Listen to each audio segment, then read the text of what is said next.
Hello students, I am Manju Sangwan and you are most welcome on my channel New Era Maths Classes। आज के इस lecture में हम start कर रहे हैं BA BSc मैथ्स जो अलजेब्रा और सेमेस्टर हमारा फर्स्ट रहेगा ये। तो यहाँ पे आपके पास अलजेब्रा का सिलेबस बता देते हैं पहले कौन कौन से चैप्टर आपको करने हैं, कौन कौन से आप स्किप भी कर सकते हो। तो पहले यूनिट आपके पास बन रही है, पहला चैप्टर है matrices, second rank of matrix, characteristic equation of matrix. इन तीनों चैप्टर्स को मिला के आपके पास एक यूनिट बनती है। This is unit first. Okay, application of matrices of a system of linear equation and orthogonal and unitary matrices and bilinear and quadratic forms. यहाँ तक आपके पास बनता है सेकेंड यूनिट। तो ये आ जाता है आपके पास fourth, fifth and sixth. This is unit second. ठीक है, relation between the roots and the coefficient of an equation and transformation of equation, seventh and eighth chapter. दो चैप्टर्स की बनती है आपके पास यूनिट थर्ड। एंड लास्ट में solution of cubic and biquadratic equation and Descartes rule of signs. दो chapters को मिला के आपके पास बनती है यूनिट फोर्थ। ठीक है, तो इस तरह से आपके पास 4 यूनिट बन जाती हैं। यहाँ से जो फर्स्ट यूनिट आपके पास 3 चैप्टर्स इंक्लूड है इसके अंदर। तो क्वेश्चन आपके पास कैसे आते हैं? एक यूनिट में से 2 क्वेश्चन आते हैं। फर्स्ट के 2 पार्ट होते हैं, एक A part and B part, same to same. इसके भी आपके पास 2 पार्ट होते हैं। तो 2 क्वेश्चन आपके पास बनेंगे एक यूनिट में से, और एक यूनिट में से 3 चैप्टर्स में से आपके पास 4 क्वेश्चन होंगे टोटल। देखें तो एक पार्ट के 2 एंड 2 पार्ट सेकंड क्वेश्चन के भी 2 क्वेश्चन, तो टोटल 4 क्वेश्चन होंगे। तो 3 चैप्टर्स में से आपके पास 4 क्वेश्चन उठाए जाते हैं। ठीक है, तो अगर आप यहाँ से matrices and rank of matrices अच्छे से कर लेते हैं तो आपके पास एक क्वेश्चन या आपको यहाँ पे और में दिया जाता है, या तो आप फर्स्ट क्वेश्चन अटैम्प्ट कीजिए या आप सेकंड क्वेश्चन अटैम्प्ट कीजिए। ठीक है, तो यहाँ पे ये 2 चैप्टर अगर आप अच्छे से कर लेते हो तो आपका एक पार्ट कंप्लीट हो जाता है। या तो इसमें क्या होता है, फर्स्ट क्वेश्चन करो, फर्स्ट के दोनों पार्ट करो, या फिर सेकंड क्वेश्चन के दोनों पार्ट करो। ऐसा नहीं है कि एक पार्ट आप फर्स्ट का कर देते हो, एक सेकंड का कर देते हो। ठीक है, तो यहाँ से आपको एक क्वेश्चन हो जाएगा अगर आप 2 चैप्टर अच्छे से कर लेते हो। आप थर्ड को स्किप कर सकते हो। नेक्स्ट यूनिट में 3 चैप्टर इंक्लूड है। यहाँ से भी आप 2 चैप्टर कर सकते हो, chapter 4th and chapter 5th। यहाँ से भी same to same third question and fourth question, 2 question के 2 पार्ट बनेंगे। तो 2 क्वेश्चन में से आपका क्वेश्चन आराम से अटैम्प्ट हो जाता है। यूनिट थर्ड में से 7th एंड 8th में से आप 7 अच्छे से कर लीजिए, आप 8th को स्किप कर सकते हैं।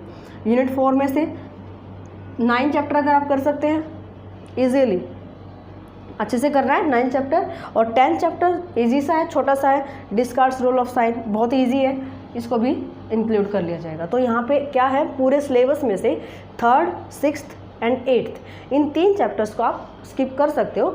बट जो इसके बाद हमारे पास आता है 2-2 नंबर के क्वेश्चन, छोटे क्वेश्चन जो आते हैं, एक क्वेश्चन के बहुत सारे पार्ट दे दिए जाते हैं, शायद 6 या 6-7 पार्ट आते हैं। तो वहाँ उसके लिए 2-2 क्वेश्चन अटैम्प्ट करने के लिए 3rd, 6th एंड 8th में से इसका कुछ बेसिक से चीज़ें करवा दी जाएंगी जिससे आप 2 नंबर का क्वेश्चन अटैम्प्ट कर सकते हो।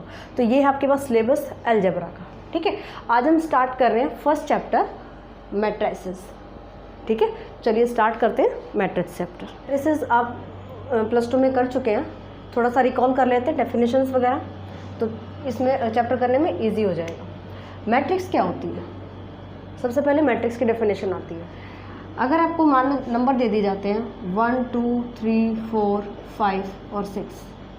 ठीक है, अब हमने कहा कि इन नंबर को हमें अरेंज करना है, या तो रो में अरेंज करो या कॉलम में अरेंज करो, या रो कितनी बनाओ कितने कॉलम बनाओ। तो जितने बनते हो उतने देखते हैं। कंडीशन क्या होनी चाहिए, जितनी भी आप रो बनाते हो, जितनी रो बनाते हो उन सेम नंबर हर एक कॉलम में। जो मान लो कि आपने 3 रो बनाई तो हर एक के कॉलम में सेम नंबर होने चाहिए। फॉर एग्जांपल 1, 2, 3, 4, 5, 6 हमने इन नंबर को अरेंज कर दिया। 3 रो बना दी हमने, 1, 2, 3 और 2 कॉलम बना दिए। हर एक रो में सेम नंबर ऑफ एलिमेंट होना चाहिए। ऐसा नहीं है कि यहाँ पे हमने इस फर्स्ट रो में सिर्फ 1 लिख दिया, 2 को हटा दिया। सेम नंबर ऑफ एलिमेंट होने चाहिए, और इसको बंद करना है आपको क्लोज्ड ब्रैकेट। ये आपके पास होती है मैट्रिक्स। तो डेफिनेशन कैसे लिखोगे,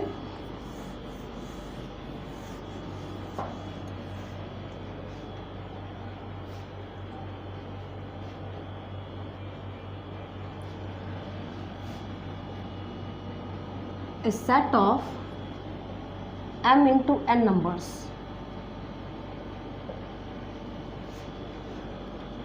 arranged in the form of m rows। m into n number आपके पास गिवन है, ठीक है। आपके पास m रोज़ बना दी हमने, जैसे हमने अभी एग्जांपल लिया था, हमने 3 रो बनाई थी, यहाँ पे हमने m रोज़ बना दी। And each row consisting same number of element,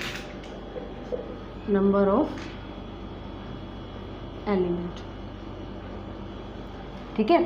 तो इसके जो आपके पास बनेगा, फॉर एग्जांपल जैसे हमने अभी बताया था A1 1 A1 2 up to Son A1 n।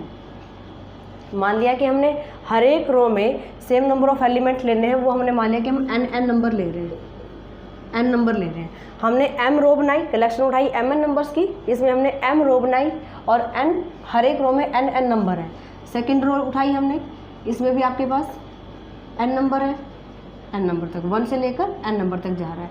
इस तरह से हमें रो कितनी बनानी है, m बनानी है। तो यहाँ से क्या आ जाएगा AM1 AM2 up to sworn AMN, ये आपके पास बनती है मैट्रिक्स। और इसको क्लोज कर देते हैं हम क्लोज ब्रैकेट में। तो इसका ऑर्डर कैसे पता चलता है, ये होगी m क्रॉस n ऑर्डर की। जैसे अभी हमने एग्जांपल लिया था 1 2 3 4 5 6, ठीक है। इसमें रो, इसका ऑर्डर कैसे पता चलेगा, कैसे पता चलता है, कितनी रो है यहाँ पे, फर्स्ट सेकंड एंड थर्ड, इसमें 3 रो है, 3 क्रॉस, कॉलम कितने हैं 8 एंड 2 कॉलम है, ठीक है।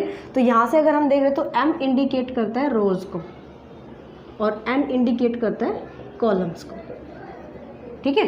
तो इसका ऑर्डर होता है m क्रॉस n, यानी कि जैसे हमने 3 क्रॉस 2 लगाया, 6 एलिमेंट्स का ये नंबर आ जाएगा आपके पास, ठीक है।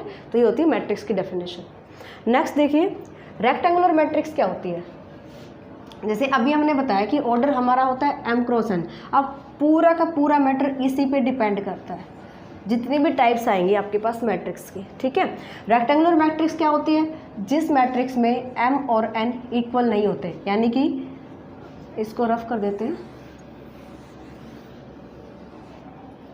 Rectangular matrix number of rows not equal to number of columns, ठीक है। नंबर ऑफ रोज अगर कॉलम्स के इक्वल नहीं होते, फॉर एग्जांपल दिस, ये भी आपके पास रेक्टेंगुलर मैट्रिक्स है। यहाँ पे क्या हो जाएगा, m not equal to n। m किसको इंडिकेट कर रहा था, रोज को, और n कॉलम्स को। तो m not equal to n आ जाएगा, वो हमारे पास बन जाएगी rectangular matrix, for example this matrix, ठीक है।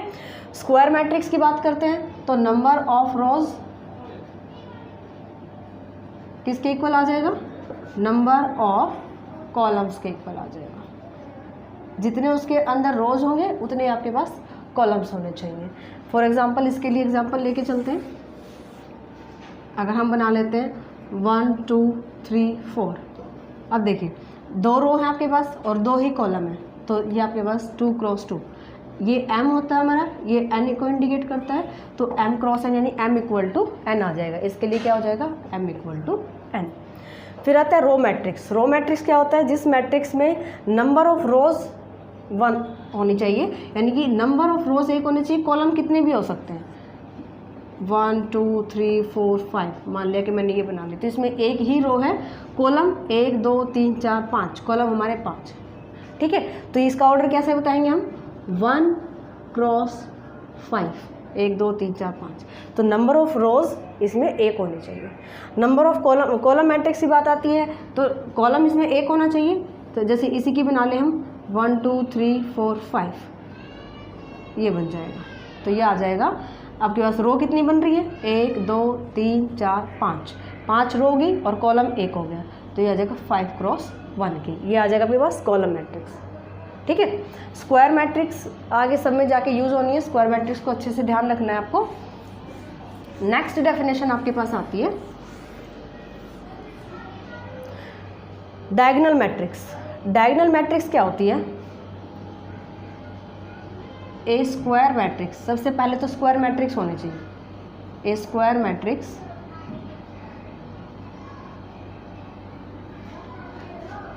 which have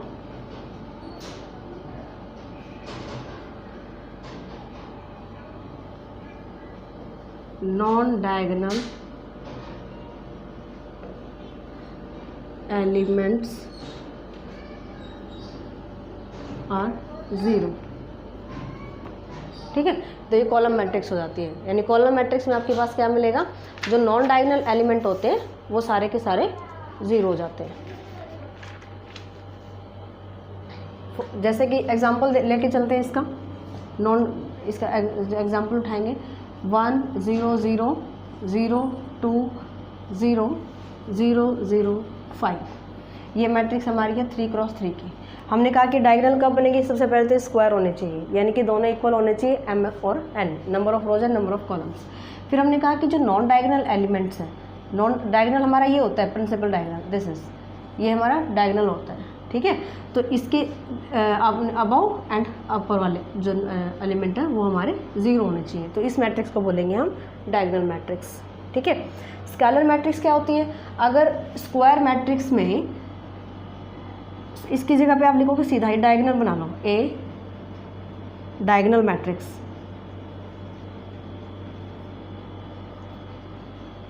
विच हैज़ यहाँ पे विच हैज़ डायगोनल मैट्रिक्स में क्या होना चाहिए, नॉन जीरोज जो आपके पास जो डायगोनल वाले एंट्रीज है वो सेम होनी चाहिए, same number of principal diagonal. तो जो जैसे कि अगर हम एग्जांपल ले लें, हमारा ये प्रिंसिपल डायगोनल है 1 2 0 0 0 2 0 0 0 2।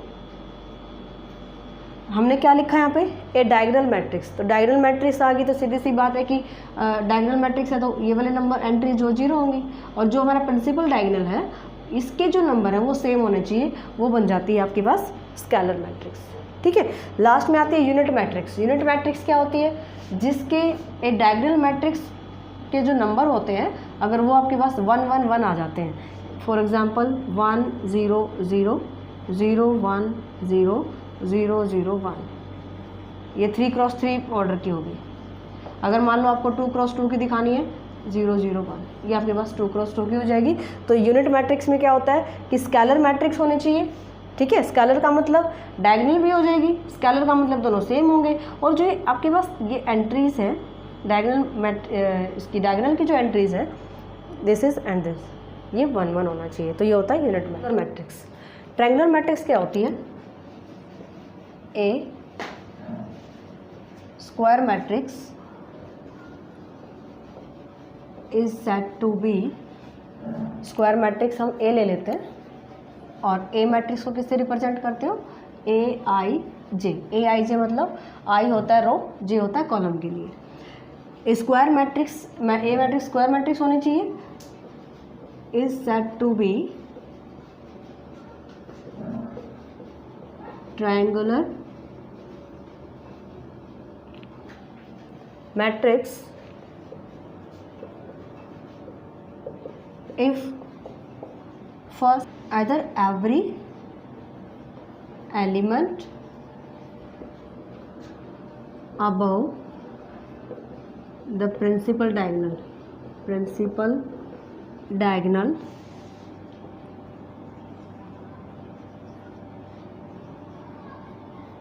इज 0।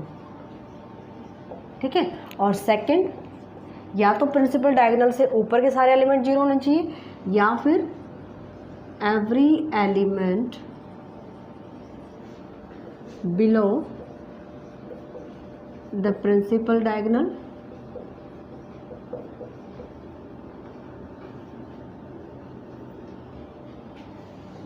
इज 0। ठीक है, फॉर एग्जाम्पल देखिए कैसे बनाते हैं, 1 2 4 ये हमारा प्रिंसिपल डायगोनल होता है। ठीक है, 0 0 0 3 6 7 हमने ये मैट्रिक्स बनानी 3x3 की, ये हमारा प्रिंसिपल डायगोनल है। इसके ऊपर के सारे एलिमेंट 0 हो, या तो फर्स्ट कंडीशन कि अबाउट द प्रिंसिपल डायगोनल सारे एलिमेंट 0 होने चाहिए, या फिर इसको आप ऐसे भी बना सकते हो 1 2 4 3 5 6 0 0 0, या फिर प्रिंसिपल डायगोनल से नीचे का एलिमेंट 0 आने चाहिए, तो वो बन जाती है हमारी ट्रायंगुलर मैट्रिक्स। ये इस टाइप से ट्रायंगुलर टाइप हो जाती है ना, तो ये बन जाती है ट्रायंगुलर मैट्रिक्स। ठीक है, नेक्स्ट देखिए अपर ट्रायंगुलर क्या होता है। Upper triangular matrix, upper triangular में क्या आ जाएगा, इसको याद रखने के लिए आप उल्टा याद रखो कि अपर ट्रायंगुलर में लोअर एलिमेंट 0 होते हैं। ये आपके पास है अपर ट्रायंगुलर मैट्रिक्स। ठीक है, और लोअर ट्रायंगुलर मैट्रिक्स में क्या होता है, जो प्रिंसिपल डायगोनल होता है आपके पास, इससे ऊपर वाले 0 होते हैं। अगर आपको याद ऐसे रखना है कि 0 के हिसाब से याद रखोगे कि 0 एलिमेंट कब बनेंगे, अपर ट्रायंगुलर में, तो उल्टा हो जाएगा, प्रिंसिपल डायगोनल से नीचे के एलिमेंट 0 हो जाएंगे, और लोअर ट्रायंगुलर में प्रिंसिपल डायगोनल से ऊपर वाले सारे एलिमेंट 0 हो जाते हैं। नेक्स्ट कहता है सिंगुलर मैट्रिक्स क्या होता है। सिंगुलर मैट्रिक्स +2 में भी कर चुके हैं आप। डिटर्मिनेंट ऑफ ए मैट्रिक्स आता है सबको, तो डिटर्मिनेंट हम कैसे निकालते हैं, डिटर्मिनेंट ऑफ ए, जैसे हम ले लेते हैं 1 2 4 6, this multiply minus this, 6 minus 4 2 8, this is -2। ठीक है, तो अगर सिंगुलर मैट्रिक्स क्या होता है, अगर determinant of A equal to 0 आ जाता है तो हमारी सिंगुलर मैट्रिक्स होती है। और नॉन सिंगुलर मैट्रिक्स क्या होती है, if determinant of A not equal to 0। जैसे कि एग्जांपल के लिए हमने ये लिया तो इसका नॉट इक्वल टू 0 आ रहा है आंसर, तो ये हमारी नॉन सिंगुलर मैट्रिक्स हो जाती है। ठीक है, कुछ मैट्रिक्स की डेफिनेशंस हैं।